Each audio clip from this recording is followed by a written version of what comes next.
ويريكم آياته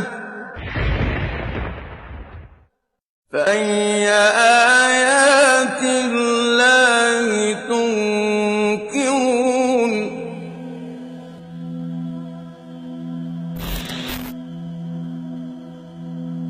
Have you ever wondered why bees construct hexagonal honeycombs rather octagonal or pentagonal?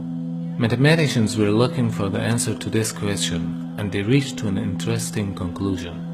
A hexagon is the most appropriate geometric form for the maximum use of a given area. None of the other shapes fit together perfectly to provide more usable area and consume less amount of wax for construction of a comb. The bee's honeycomb is an amazing piece of engineering, but why have they evolved to produce this hexagonal pattern? Well, actually, they don't have too many choices. If you try to put pentagons together, for example, they just don't fit together nicely, or circles leave lots of little gaps. If they want to produce a network of regular shapes which fit together neatly, then you've really only got three options. You can do equilateral triangles, or you could do squares, or you can do the bee's hexagons. But why of those three does the bee choose the hexagons? Well, it turns out that the triangles actually use much more wax than any of the other shapes. Squares are a little better, but it's the hexagons which use the least amount of wax. It's a solution that was only mathematically proven a few years ago. So the bees use the most appropriate form possible. The method used in construction of honeycomb is also very amazing. Bees start the construction of the hive from 2 or 3 different places and weave the honeycomb simultaneously in 2 or 3 strings. They start from different places.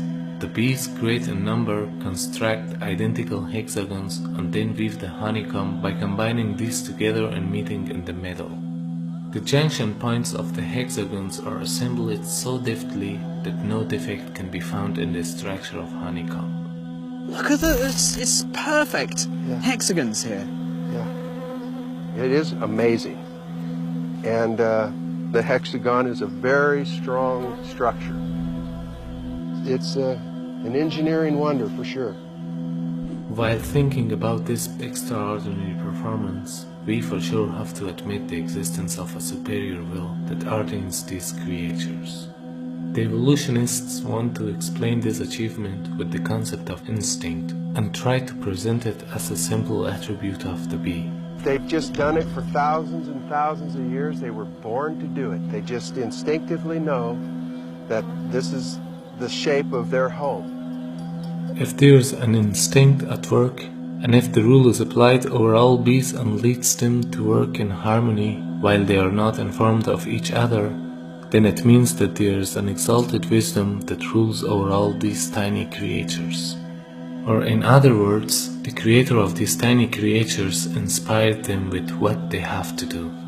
And this fact was declared in Quran 14 centuries ago.